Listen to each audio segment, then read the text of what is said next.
Ethan Cole sat on a floating bench inside his temporary quarters on the Geractal capital ship. The room was filled with strange lights, glowing furniture, and a gentle hum that came from the walls. But none of it comforted him. He stared at the silver translator device on his wrist like it was a cursed item. I almost died, he whispered to himself. His tablet buzzed. A message from Earth Command appeared. Ethan, do not speak again until we fix the translator. That is Anne. Order, too late. Outside, a knock echoed. The door slid open, and in walked Juro, the Queen's royal assistant. He was thin, with gray skin and 4 arms. His eyes blinked one after another like signal lights. The Queen requests your presence, Sir Ethan. Ethan stood. Is she? Still laughing? Juro tilted his head. She finds you very amusing. She is eager for your next performance. Ethan sighed and followed Juro down the long hallway. Glowing vines climbed the walls, and crystal-like creatures floated above them, humming soft songs. The ship felt more like a living being than metal as they entered the ballroom. Ethan's heart dropped. It was enormous. Aliens from dozens of worlds stood around talking, sipping glowing drinks and laughing. Some were furry, some had scales. Others floated instead of walked. All of them were dressed in fine clothing. It was the Grand Galactic Ball, the biggest diplomatic event of the cycle, and he had been invited. As a joke, a small band of 6-eyed musicians played soft music. In the corner, floating platforms carried trays of strange food, some of it crawling. Ethan whispered to Juro, "What exactly does she expect me to do?" "Make them laugh," Juro replied calmly. "That's the problem. I didn't mean to be funny." Juro gave him a serious look. "Then you must now choose. Continue pretending to be clever or admit the truth and become a disappointment." Before Ethan could reply, a horn sounded. All attention turned to the top of the grand staircase. The Queen entered. She was dressed in a cloak of living stars, her silver hair tied high and her crown made of glowing bone. Behind her, the nobles followed, walking in 2 lines like dancers. When her 4 eyes saw Ethan, she smiled. "Welcome," she said loudly. "Ethan of Earth, our royal guest and clever-tongued warrior." The aliens clapped. Some laughed already just at the mention of his name. Ethan's legs almost gave out. The Queen raised her hand. "Come, speak human, tell us something wise or foolish." Ethan stepped forward. He tapped the translator. I'm not ready," the device translated. "I am never ready, but somehow always better than the rest of you." The room burst into laughter. Even Ethan winced. "No, wait, that's not what I—" The translator beeped again. "Yes, laugh now. I'll take your planets later." More laughter. Even some of the more serious diplomats were now chuckling into their cups. Ethan looked around. The Queen was smiling so widely her 4 eyes squinted. "Truly," she said, "Earth's humor is like plasmid, dangerous but bright." 3-headed ambassador stepped forward. "I challenge this human. He dares mock us. Let him insult me directly." Ethan raised his hands. "Please, I really don't want a translator. I wouldn't insult you, but your faces already did the job." The room howled. One of the ambassadors' heads gasped. Another one laughed. The third head said, "Fair." The Queen clapped. "Marvelous. You will be my official royal jester." Ethan blinked. "What now?" Juro whispered beside him. "She just gave you a royal title. You belong to the court now. I didn't agree to this." Translator, "I accept this burden because clearly no one else here is smart enough." More laughter. Ethan sighed. "This thing is going to get me killed." Later that night, Ethan sat alone on the edge of the glowing garden platform. Colorful plants reached toward the stars above. The stars themselves looked close to close, like they were watching him. A soft voice spoke behind him. "You are very good at this." Ethan turned. It was Yara, a Geractal noble with bright green eyes and shimmering robes. She was younger than the others and had watched the whole event quietly. "I'm not trying to be good," Ethan said. "I know," Yara said with a gentle smile. "That's what makes it funnier." He looked down at his wrist. "This translator's broken. It doesn't say what I say. Think it's stuck in some kind of sarcasm loop. Okay, then you are lucky. Sarcasm is the native tongue of Geractal nobility. Ethan laughed softly. Great. I'm famous for being broken. She sat beside him. You brought something rare to the court. Joy. The queen hasn't laughed in years. Your words, strange as they were, made her remember what it's like to feel alive. Ethan looked at her.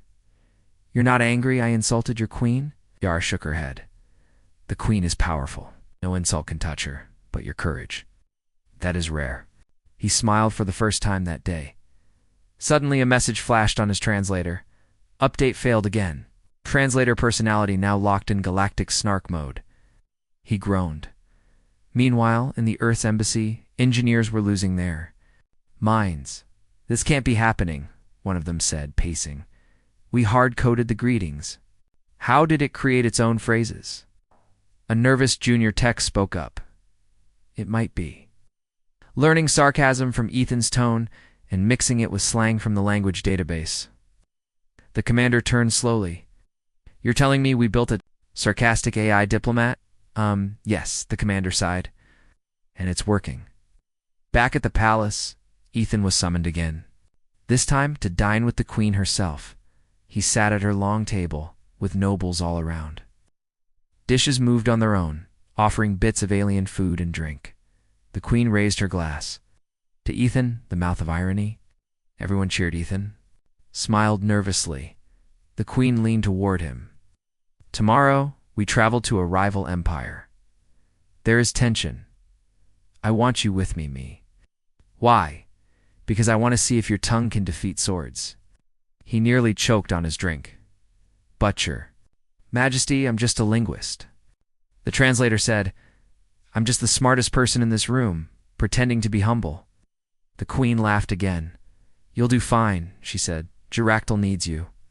Ethan stared at her, wondering how in the world a simple greeting turned him into a royal jester, a rising diplomat, and now, potential weapon of words in galactic politics. He looked up at the stars. I hope sarcasm can save my life, he whispered. His translator responded quietly in English. It just might. Ethan Cole stood at the edge of the royal landing bay, blinking against the bright blue glow of the Geractal ship's engines. His bag was packed. His translator was still stuck in galactic snark mode, and he had just been informed that he was flying to another empire as part of the Queen's personal delegation. He still didn't understand how his life had turned into this. One moment, he was a quiet linguist from Earth who barely passed his diplomacy training. Alien nobles bowed to him, laughed at his every word, and called him the mouth of irony.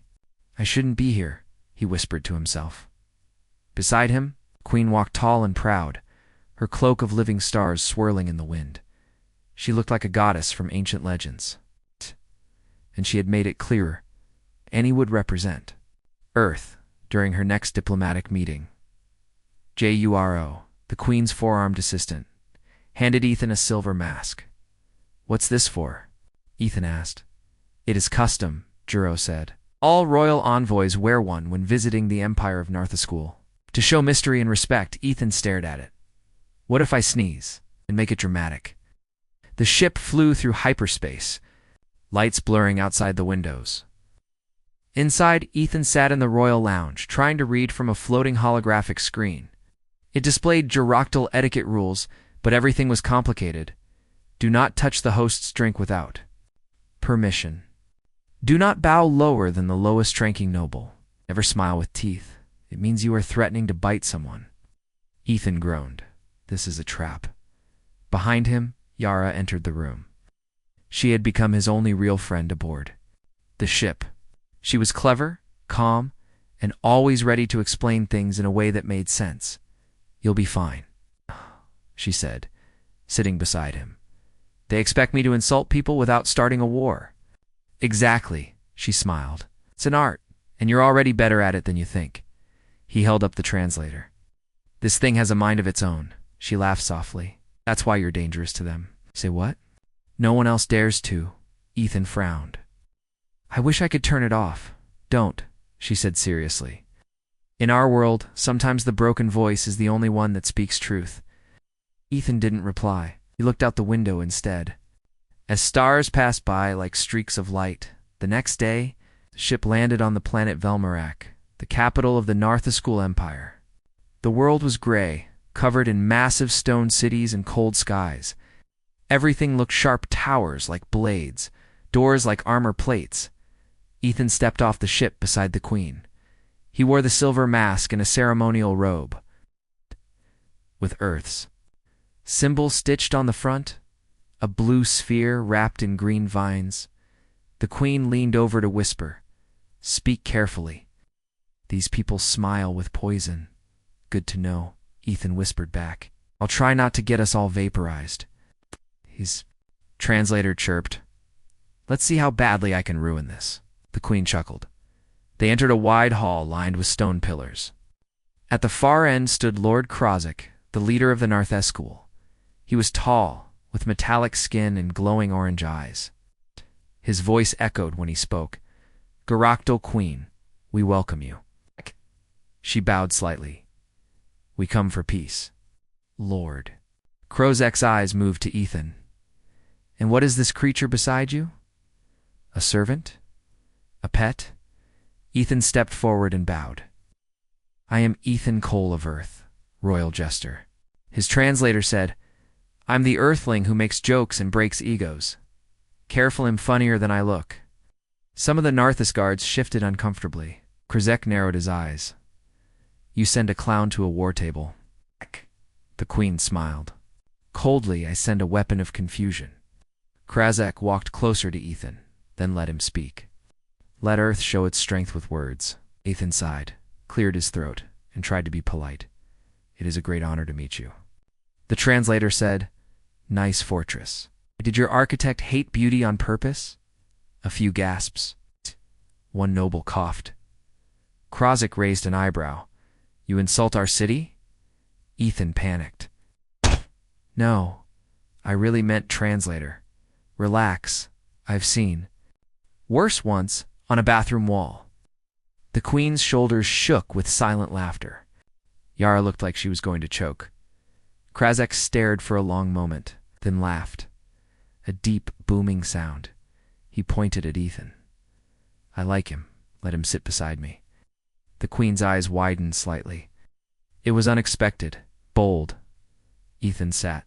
At the royal table, heart-pounding. Dishes of steaming alien food were placed in front of them. None looked familiar. Some were moving. Krozek picked up a spiked fruit and bit into it. "So, human. What does Earth offer us in this alliance?" Ethan paused. "Earth offers peace, trade, and shared knowledge." Translator, "We bring snacks, good stories, and fewer explosions than your neighbors." Krozek chuckled. "Interesting offer." Another noble leaned forward. "But why should we trust a world that sends jesters to royal courts?" Ethan raised an eyebrow. "Jesters speak truth while others lie." Shh, translator, "because the rest of you talk fancy, but say nothing. I get to the point." Laughter. Not mocking dash genuine, Ethan realized something. They weren't offended. They were impressed. He wasn't just funny. He was bold in a way that others couldn't be. His insults made them curious and careful. Yara leaned over and whispered, "You're winning." Ethan whispered back, "I have no idea how." Translator, "I'm making this up as I go, and somehow it's working." Even Krozek laughed at that. Hours later, the Queen and Ethan stood together in the private council room. "You did well," she said. "I made fun of their buildings and food." "Yes," she nodded. "Exactly what I needed." Ethan rubbed his eyes. "I'm not built for this." She looked at him with all four eyes. "But you are. You change the room when you speak, not with strength, but with surprise." Psst. "More dangerous." He sat down. "I thought words were supposed to build peace, not scare people." She smiled. "Sometimes peace needs a little fear." He looked down at the translator. "This little thing has caused more chaos than any weapon I've ever seen. And that's why you will stay beside me," she said. Ethan looked up. "You're not going to let me go back to Earth, are you?" Not yet, she replied. You're too useful. That night, as Ethan tried to sleep in his guest room on Velmorak, a message blinked on his translator. Sarcasm mode. Stable. Reputation score, legendary. He stared at it and shook his head. Then he whispered, I'm not sure if I'm still a linguist or a living joke. The device replied, in a robotic voice. Both. That's the fun part. Ethan sighed, pulled the blanket over his head, and tried to rest. Tomorrow, he'd wake up and face another empire. In his mouth, no matter what he said, would probably cause more madness. The morning skies over Velmorak were stormy and gray, thick clouds swirling like smoke from a giant fire. Lightning flashed behind the black towers, but Ethan Cole barely noticed. He stood in front of a tall mirror, wearing his ceremonial robe, again, nervously adjusting the silver mask on his face. Today, the Queen was going to make a formal agreement with Lord Krazak's empire, and she wanted Ethan standing beside her during the final speech. You are the symbol of Earth's confidence, she had said. He had almost choked on his drink when he heard that. He stared at his reflection now. Confidence, more like panic. In a robe, the translator on his wrist beeped. Confidence mode. Not found. Activating improvisation mode. Ethan groaned. Please don't say anything crazy today. The translator blinked red. No promises. Down in the palace hall, alien nobles gathered again. This time, the mood was more serious. Guards stood. In armor, nobles whispered behind fans. And Lord Krazak looked less amused than before. Something had changed. Ethan walked beside Queen Syra of the Giractyl. Her cloak sparkled as always, but today she didn't smile. Her expression was sharp. They're hiding something, she whispered to Ethan. I can feel it. Ethan kept his voice low. You think they'll go back on the deal? They may try. That's why I brought you. Me. What can I do? Didn't answer. At the far end of the hall, Krazak stepped forward. Queen Dezira. He said loudly, we are honored by your visit. But there is one matter we must discuss before finalizing this treaty. Ethan leaned toward her. Doesn't sound good. Krazak continued, the Narthaschool Empire does not trust Earth. We have little knowledge of your people. Yet you bring a human, this gesture, as part of your official court. Why? The Queen replied calmly. Because he is more useful than 1,000 diplomats. Krazak smirked. Then let us test that claim. He turned to Ethan. Human, if you can speak wisely today, perhaps we will trust you.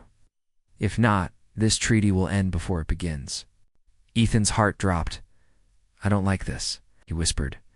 Translator, I've seen trapdoors more obvious than this setup. Several nobles chuckled. Krazak raised an eyebrow. Ethan sighed. Very well, he said out loud. Speak. He stepped forward, his mind racing. Ethan looked around at the alien crowd. Every eye watched him. He didn't have a speech. He didn't know what to say. But he had one weapon. The translator. He took a breath. Trust, he began, is not built in one day. It is like a bridge, one step at a time. Translator. Trust is like your architecture. Slow, cold, and likely to collapse without attention. Gasps. Whispers, he quickly continued. But Earth is not here to conquer or to control. We are small, but we learn fast. Translator, we're new. Yes, but smarter than we look. It's just like this robe, which hides my fear in questionable fashion. Choices. Laughter spread through the hall. Even Krazak cracked a smile. Encouraged, Ethan went on. Maybe you think of Earth as weak. Maybe I seem foolish. But humor is our shield. Sometimes laughter reveals truth faster than war ever could. Translator, think I'm a joke? That's fine. But remember, jokes only work when they hit the truth. Now the room was silent again, but not cold. Curious. Listening. The Queen watched Krazak carefully. Krazak crossed his arms.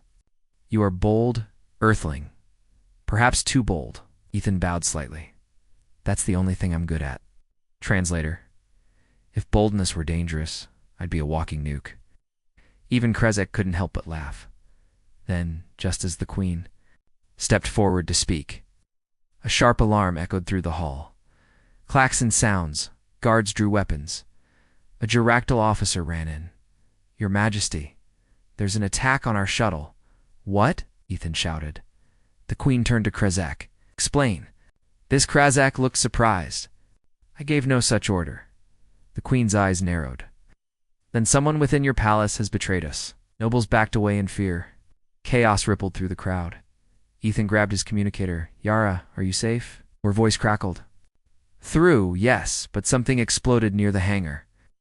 "We're locked down." The Queen looked at Ethan. "Stay close."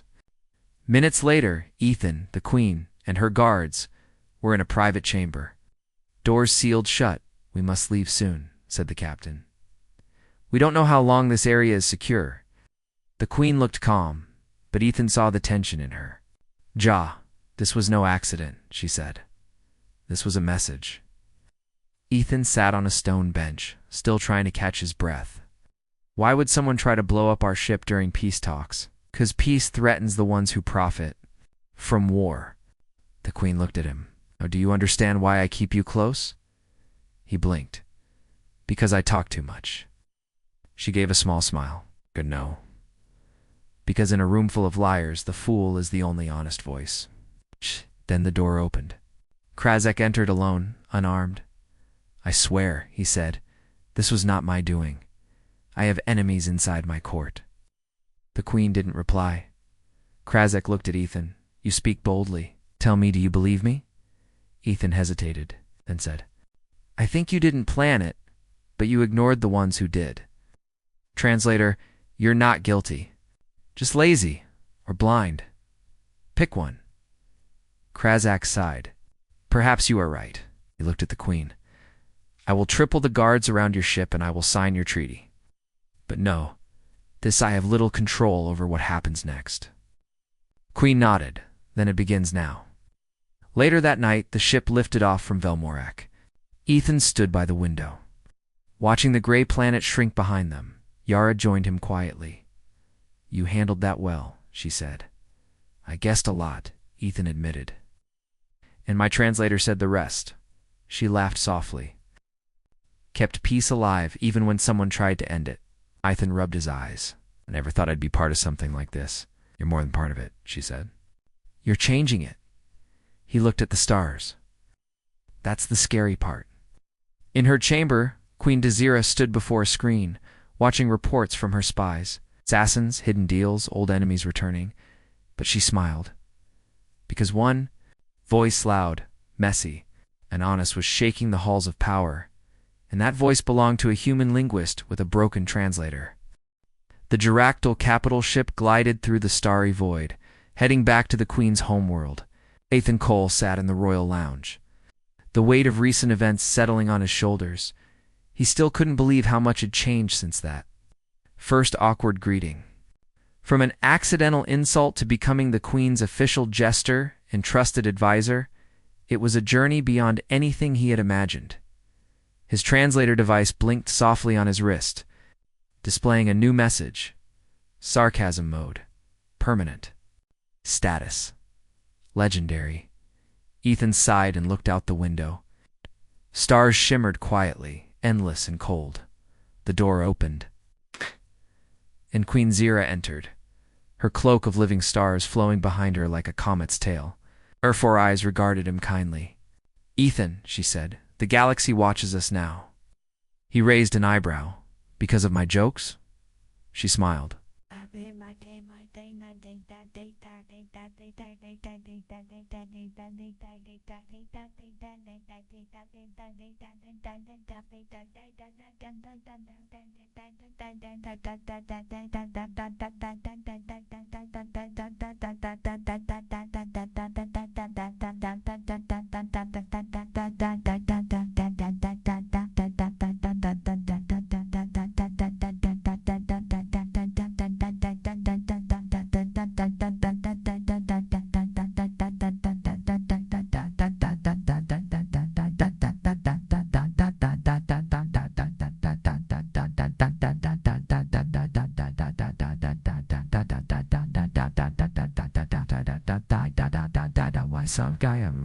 Ethan chuckled. "I'm still not sure if I'm a diplomat, a clown, or both." Both, she said firmly. And that makes you invaluable. Back on the homeworld, the court buzzed with excitement over the strange human who spoke in sharp wit and honest truths. The mouth of irony, as the translator had branded him, had become a symbol of Earth's new place among the stars. His translator was never fixed. The engineers admitted defeat. Realizing the galactic snark personality was an unexpected gift, it gave Ethan a power no weapon could match. The power to disarm enemies with laughter and confusion. Ethan's first official duty was to attend the Galactic Summit, where leaders from hundreds of worlds gathered to discuss peace and trade. As he entered the grand hall, nobles whispered and smiled. The translator buzzed gently and said in a clear voice, "Here comes the human who insults for peace." The queen stood beside him proudly. During the summit, a tense moment arose when a powerful alien delegate from the hostile Threxian species accused the queen of weak leadership. Ethan was called to respond. He stepped forward calmly. "My words may be blunt," he said, "but they are honest." Translator, unlike some speeches that are longer than a son's lifetime and just as boring, the hall erupted in laughter, breaking the tension. Ethan continued, "Peace is not built on empty words or fear. It is built on trust, and humor can build that bridge." The Threxian delegate glared but said nothing more. The queen nodded approvingly. After the summit, the queen asked Ethan to remain at her side as an advisor. "Your voice is needed," she said. Ethan nodded, finally feeling he belonged. His days were filled with meetings, negotiations, and yes, plenty of moments where his translator device would surprise him with snarky comments that somehow broke the ice or revealed hidden truths. One evening, as Ethan prepared for a meeting with a suspicious merchant prince, his translator blurted, "I hope your price isn't as inflated as your ego." The merchant laughed heartily, and a deal was quickly made. Months passed.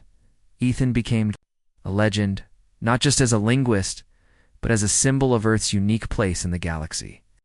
One day, the queen held a ceremony in his honor. She placed a medal on his chest, a glowing crystal shaped like a star. "To Ethan Cole," she declared, "whose broken words built bridges where swords failed." Ethan smiled, feeling proud and humbled. His translator beeped softly. "Mission accomplished. Next up, conquer the galaxy with sarcasm." He laughed aloud. In a quiet moment, Ethan thought about Earth. He missed his home, his family, his quiet town, the simple life, but he knew he was needed here. And as long as his translator kept spitting out jokes and truths, he would keep speaking for Earth, one sarcastic sentence at a time. The Geractal capital ship glided through the starry void, heading back to the Queen's homeworld. Ethan Cole sat in the royal lounge, the weight of recent events settling on his shoulders. He still couldn't believe how much had changed since that first awkward greeting. From an accidental insult to becoming the Queen's official jester and trusted advisor, it was a journey beyond anything he had imagined. His translator device blinked softly on his wrist, displaying a new message. Sarcasm mode. Permanent. Status. Legendary. Ethan sighed and looked out the window. Stars shimmered quietly, endless and cold. The door opened, and Queen Zira entered, her cloak of living stars flowing behind her like a comet's tail. Her 4 eyes regarded him kindly. "Ethan," she said, "the galaxy watches us now." He raised an eyebrow. "Because of my jokes?" She smiled.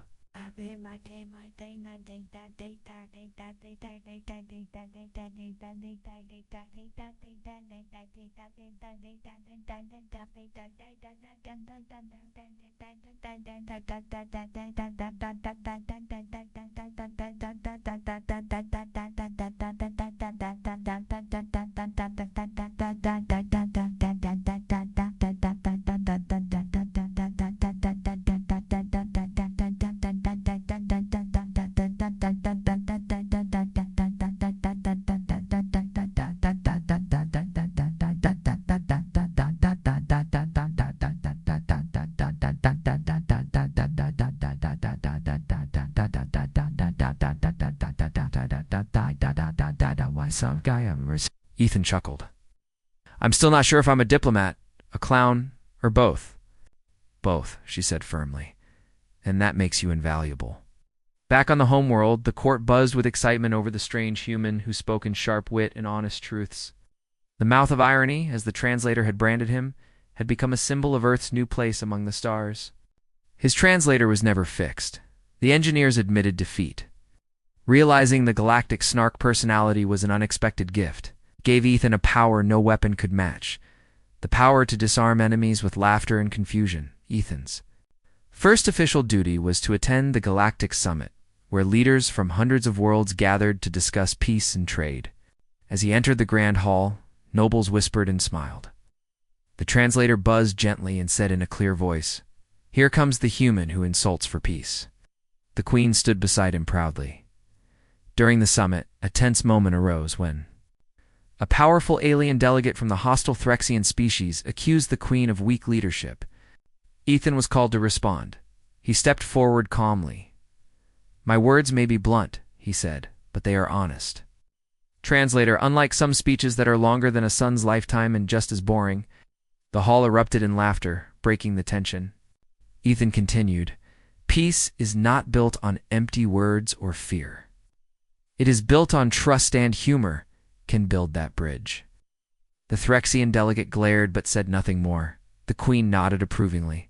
After the summit, the queen asked Ethan to remain at her side as an advisor. "Your voice is needed," she said. Ethan nodded, finally feeling he belonged. His days were filled with meetings, negotiations, and yes, plenty of moments where his translator device would surprise him with snarky comments that somehow broke the ice or revealed hidden truths. One evening, as Ethan prepared for a meeting with a suspicious merchant prince, his translator blurted, "I hope your price isn't as inflated as your ego." The merchant laughed heartily, and a deal was quickly made. Months passed. Ethan became a legend, not just as a linguist, but as a symbol of Earth's unique place in the galaxy. One day, the queen held a ceremony in his honor. She placed a medal on his chest, a glowing crystal shaped like a star. "To Ethan Cole," she declared, "whose broken words built bridges where swords failed." Ethan smiled, feeling proud and humbled. His translator beeped softly. "Mission accomplished. Next up, conquer the galaxy with sarcasm." He laughed aloud. In a quiet moment, Ethan thought about Earth. He missed his home, his family, his quiet town, the simple life, but he knew he was needed here. And as long as his translator kept spitting out jokes and truths, he would keep speaking for Earth, one sarcastic sentence at a time.